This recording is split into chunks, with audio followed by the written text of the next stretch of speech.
alaikum wa rahmatullahi wa barakatuh. Mon frère d'armes, le colonel Arifi, m'a demandé Lukaya et Kabadjam Faume, Wadjanam Voua Yubaraka. Abani Mambien, nous avons tout les gens à dire, nous étions en Cypria. Il a utilisé Lukaya et Gazoal Gejohuja. On a réalisé Wadjabare, carton et Garin qui ont dit Gazoali.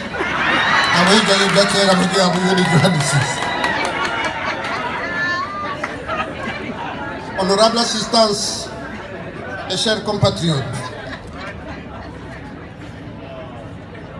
vous imaginez sans doute l'émotion et l'état d'esprit qui m'animent en ce jour où nous allons lancer la nouvelle centrale électrique de Ouenali, ici à Mouali. Vous le savez certainement, car ce sont les mêmes sentiments que les vôtres. En ces instants de gratitude et de reconnaissance, de joie et de bonheur, mais aussi de gravité et de responsabilité. La gratitude à l'égard d'Allah, le Tout-Puissant. Il nous a accordé ses bienfaits et ne cesse de nous les prodiguer chaque jour et chaque mois. Depuis que dans sa grandeur, il nous a confié par l'intermédiaire du peuple comorien les destinées de ce pays. Je rends grâce à tout miséricordieux de nous avoir permis de rechercher et de trouver chez nous les moyens de doter nos îles des centrales dont elles avaient besoin pour mettre un terme aux décennies de délestage, aux années d'obscurité, synonyme de tristesse dans nos foyers, de précarité dans nos familles, de faillites dans notre entreprise et de pertes immenses pour l'État. La reconnaissance je l'ai à l'endroit de l'ensemble de mes concitoyens en général et mes compatriotes de Mouali en particulier pour leur confiance à mon égard, hier comme aujourd'hui, et pour avoir su faire des preuves de patience en général et d'avoir gardé la foi et l'espoir de sortir un jour de l'obscurité sans se laisser duper par les mauvaises langues ou encore les solutions à l'emporte-pièce. Je partage aujourd'hui la joie et le bonheur qui sont les leurs de disposer désormais d'électricité qui va leur faciliter la vie. Désormais, l'électricité n'est plus l'apanage de Moroni et de ceux qui vivent en ville, et le courant fera la joie des utilisateurs de réchaud électrique, des salons de coiffure, des moulins, des réfrigérateurs. Le courant fera augmenter les revenus des utilisateurs. Et je pense surtout aux hommes et aux femmes qui seront mettre à profit l'énergie électrique pour multiplier leurs activités génératrices de revenus. Ce courant sera, Inch'Allah, permanent et stable. Ainsi, maintenant que nous avons passé à l'urgence, nous pourrons avec sérénité envisager la diversification de nos sources d'énergie. Je pense à la centrale de fûts lourds, initiée par mes prédécesseurs et dont je dois assumer la réalisation très bientôt au nom de la continuité de l'État, malgré une approche initiale tout à fait discutable. Je pense surtout aux énergies propres et à ces sources d'énergie largement disponibles heureusement dans notre pays. La géothermie, l'hydraulique, le solaire et l'éolienne qui constituent les bases du développement économique des Comores d'aujourd'hui et de demain. C'est dans cette direction que nous pourrons envisager sans risque de ne plus utiliser le bois ou le charbon de bois pour la cuisson afin de préserver nos forêts et donc notre environnement. C'est vers les énergies renouvelables que nous devons nous tourner pour que le branchement d'une maison au réseau électrique ne soit plus un luxe pour les habitants sans revenu. C'est dans ce sens que nous pourrions enfin mettre le prix de ce courant électrique à la portée de tous. Mes chers compatriotes, après avoir inauguré en quelques mois les centrales de Wadjou en Gazidja, de Tenani en juin et aujourd'hui à Mweli, nous posons d'une manière concrète l'acte dans l'ère de l'émergence, celle de la redynamisation de notre économie dans une approche multisectorielle. Et toi, le CELTEDERA, c'est ce que nous avons voulu faire dans la problématique de l'énergie. Allah le Tout-Puissant nous a entendus. Ainsi donc, des amis qui ont constaté notre volonté de changement nous ont apporté leur soutien. Je tiens ici de la manière la plus solennelle à leur exprimer au nom du peuple comorien et au mien toute ma gratitude. Ces centrales, nous les avons payées de nos poches, avec nos propres moyens. Alors, fini les fantaisies, les gestions hasardeuses, les trafics, les sabotages et la corruption. Chaque bout de ces groupes électrogènes appartient à chaque Comorien ou Comorien. Et nous avons l'impérieuse obligation d'assurer la pérennité de ce investissement aussi important pour le pays. Alors, devant le bien commun, chacun doit faire preuve de responsabilité, à commencer par le respect de la loi, des règlements de ce pays par tout le monde et surtout par ceux à qui nous confions la gestion de l'EDA.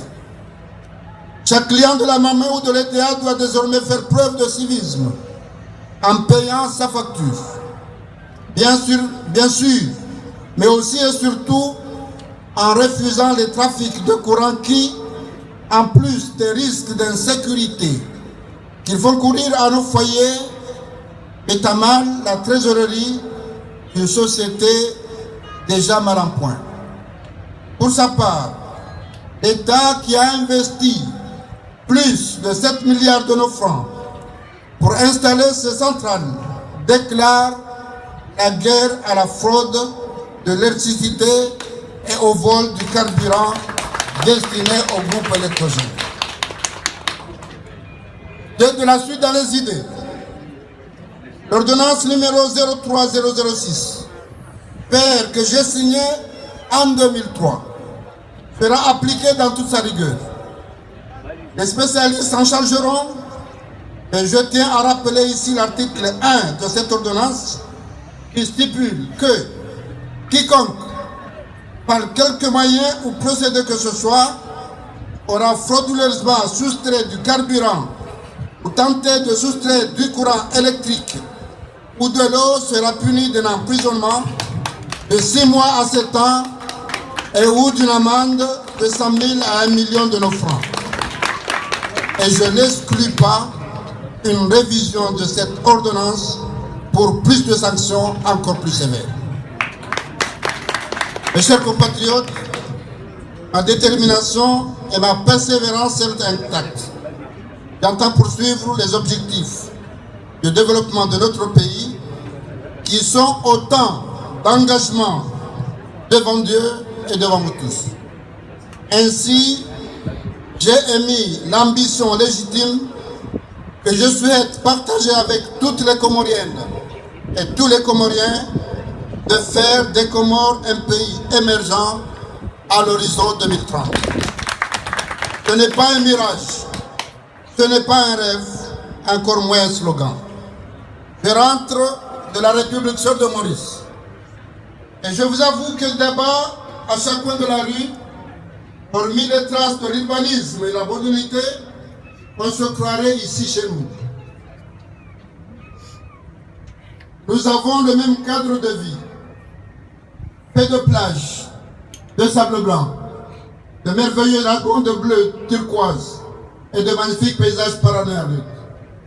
Mais ces dons dont Dieu nous a dotés, nous devons les compléter par nos efforts, notamment par la construction d'infrastructures routières modernes, aussi bien portuaires, aéroportuaires, scolaires ou hospitalières.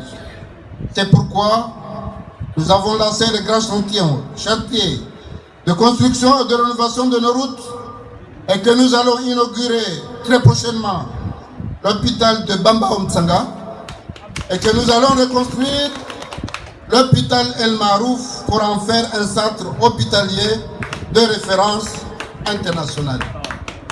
Dans tous ces efforts, comme pour nos centrales, nous avons compté d'abord sur nos propres ressources.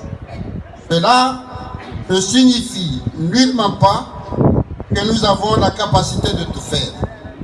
Nous comptons aussi sur nos partenaires bi- et multilatéraux, mais aussi sur les nombreux investisseurs privés étrangers qui ont commencé à visiter notre pays et qui s'intéressent à ce pays et qui ont décidé de miser sur l'Union des Comores et d'accompagner son émergence.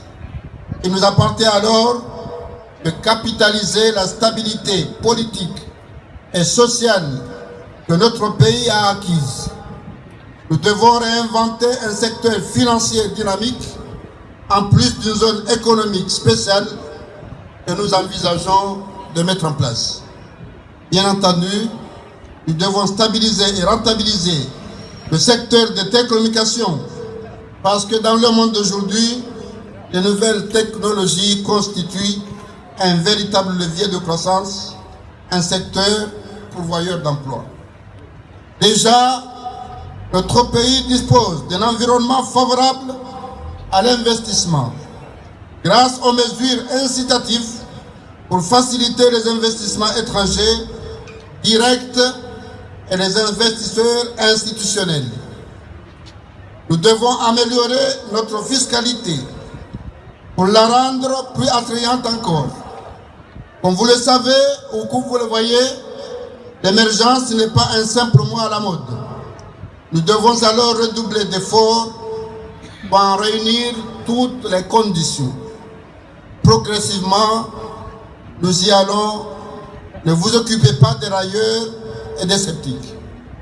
En ce qui me concerne, chose promise, chose due, j'userai de tous les moyens dont je dispose et j'y mettrai toute mon énergie pour réaliser une à une les promesses faites aux Comoriennes et aux Comoriens, et ceci bien sûr avec votre aide, votre accompagnement et vos prières.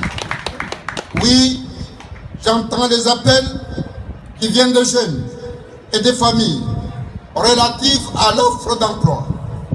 Et comme pour l'énergie, je vous demande la patience et la confiance. Innama yuwaffa as-sabiruna ajrahum bighayri hisab.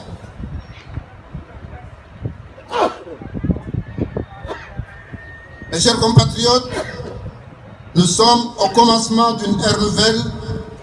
Rassurez-vous, le changement est en marche. Et comme disait l'autre, je le répète encore, yes we can. Vive les Comores dans l'unité, la stabilité et la paix. Vive la République et je vous remercie.